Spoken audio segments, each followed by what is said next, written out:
પ્રણામ.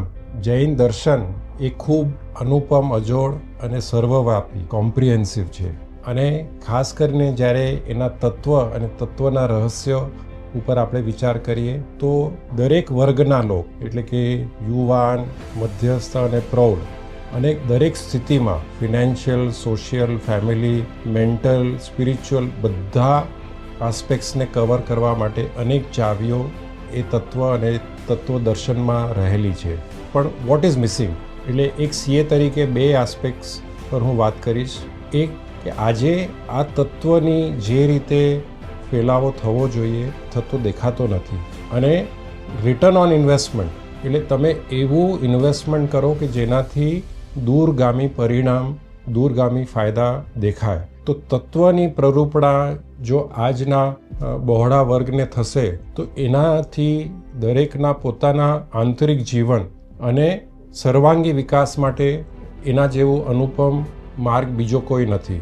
અને second factor છે કે તમે જે પણ એક્ટિવિટી કરી રહ્યા છો તો એનો પ્રૂફ ઓફ કન્સેપ્ટ શું છે. તો છેલ્લા ઘણા વર્ષોથી તત્વની જે એક્ટિવિટી ચાલી રહી છે એમાં તત્વ જે રીતે આજના મોડર્ન પરિપ્રેક્ષ્યમાં પીરસાય છે અને ખાસ કરીને યુવાનો માટે અથવા યુવા વર્ગ માટે તો એમના જીવનમાં ક્રાંતિકારી પરિવર્તન જોવા મળ્યું છે.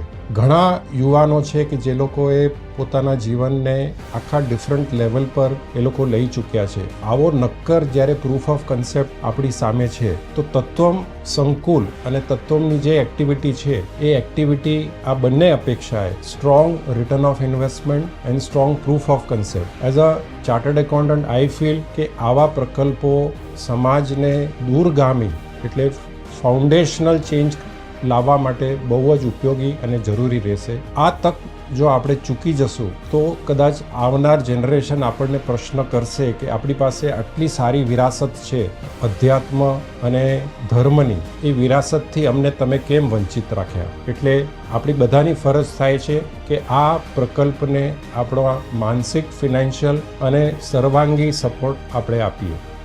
તત્વ મિસ્ટિક ફાઉન્ડેશન લગભગ 8 વર્ષથી જૈન દર્શનના સમજણ અને ફેલાવવામાં કાર્યરત છે. એના દ્વારા સમાજમાં જૈન ધર્મની સમજણ કઈ રીતે વધે એનો સતત પ્રયાસ કરી રહ્યા છે. હવે એમણે તત્વમ સંકુલ બનાવવાનો પ્રોજેક્ટ કર્યો છે દેવલાલીમાં અને મારા હિસાબે એ બહુ એક આદર્શ પગલું છે કારણ કે એનાથી આજના યુથને જૈન દર્શન વિશે એ સમજણ પડી શકશે અને આ જે સંકુલ થશે કોઈ ગચ્છ કે કોઈની સાથે કનેક્ટેડ નહીં હોય. ત્યાં જે બી આવશે પોતાની જે પ્રમાણેની ક્રિયા કરવી હશે એ કરી શકશે અને આજે જૈન દર્શન ટકાવવા માટે અને એના વધારવા માટે આ એક પગલું બહુ જ ઉપયોગી થઈ શકશે એવું મને લાગે છે. એ સિવાય એનાથી ઓવરઓલ જૈન દર્શનનો ફેલાવો જે બીજા વર્ગ હશે એમાં બી થઈ શકશે. એટલે આ એક બહુ મહત્ત્વનું પગલું છે. આજના સમયમાં જેની જરૂરત છે તેવું તત્વમ ગુરુકુળ દ્વારા નિખિલભાઈ હરિયા અને તેમના સાધક મિત્રો દ્વારા જે દેવલાલીની તપોભૂમિ દેવભૂમિમાં આ ગુરુકુળ પ્રભુ મહાવીરના જૈન શાસનના સંદેશ માટે નિર્માણ થવા જઈ રહેલ છે તેની અમે અનુમોદના કરીએ છીએ. મૌન શિબિરો વિશ્વમાં શાંતિ માટે ખૂબ જ ઉપયોગી છે તેવી જ રીતે આ ગુરુકુળ તત્વમ ગુરુકુળનો પણ ખૂબ જ ઉપયોગ થશે. એ સાથે જય જિનેન્દ્ર, જય મહાવીર. હું નિખિલભાઈને 15-20 વર્ષથી ઓળખું છું અને મારું રહેવાનું દેવલાલીમાં છે વધારે અને પર્ટિક્યુલરલી ચાતુર્માસમાં હું વધુ રહું છું. તે ઉપરાંત ચાતુર્માસ દરમિયાન ગુરુ ભગવંતોને શીખવાડવા આવતા અને એ જ્યારે શીખવાડતા હોય છે ત્યારે જે નાના નાના ગુરુ ભગવંતો હોય છે એ એમના અભિપ્રાયો અમે સાંભળીએ, એ પછી વ્યાખ્યાન આપતા હોય તે અમે જોઈએ તો અમને ખ્યાલ આવે કે એમાં બહુ જ સરસ ફેરફાર થઈ રહ્યો છે અને વેરી પોઝિટિવ ફેરફાર થઈ રહ્યો છે. એમની સાથે 1-2 વખત હું સુરત યાત્રામાં બી ગયો છું. ત્યારે જે જુવાનોને એમના 2 ટાઈમની વ્યાખ્યાનો હોય છે એ વ્યાખ્યાનોમાં જે શીખવાડતા હોય છે અને જુવાનોનું જે જીવન બદલી ગયું એ જોઈને મને બહુ આનંદ થયો. એ કારણે હું આ સંસ્થા સાથે જોડાયો છું. જય જિનેન્દ્ર.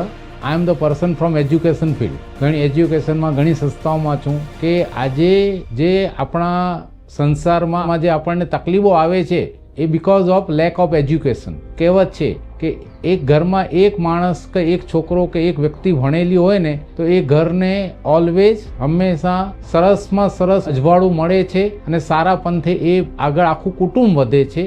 એવી રીતે જ અગર આપણે સ્પિરિચ્યુઅલ એજ્યુકેશન એટલે કે આપણે ધર્મમાં બી આપણે એજ્યુકેશન હોઈએ ને અને આપણે જે બી કામ કરીએ એનું આપણને રિયલી આપણને મહત્ત્વ સમજાય. તત્વનો મતલબ જ એક છે કે આપણે આપણા જીવનનું તત્વ સમજીએ. નાનપણની ઉંમરમાં જ બધાને અગર આ એજ્યુકેશન મળી જાય તો એમના જીવનમાં ઘણો ફરક પડી જાય. આજે દેવલાલી એટલે તપોભૂમિ કહેવાય. દેવલાલીમાં જઈએ ને એટલે એક અલગ પ્રકારના આપણને વાઇબ્રેશન આવે છે.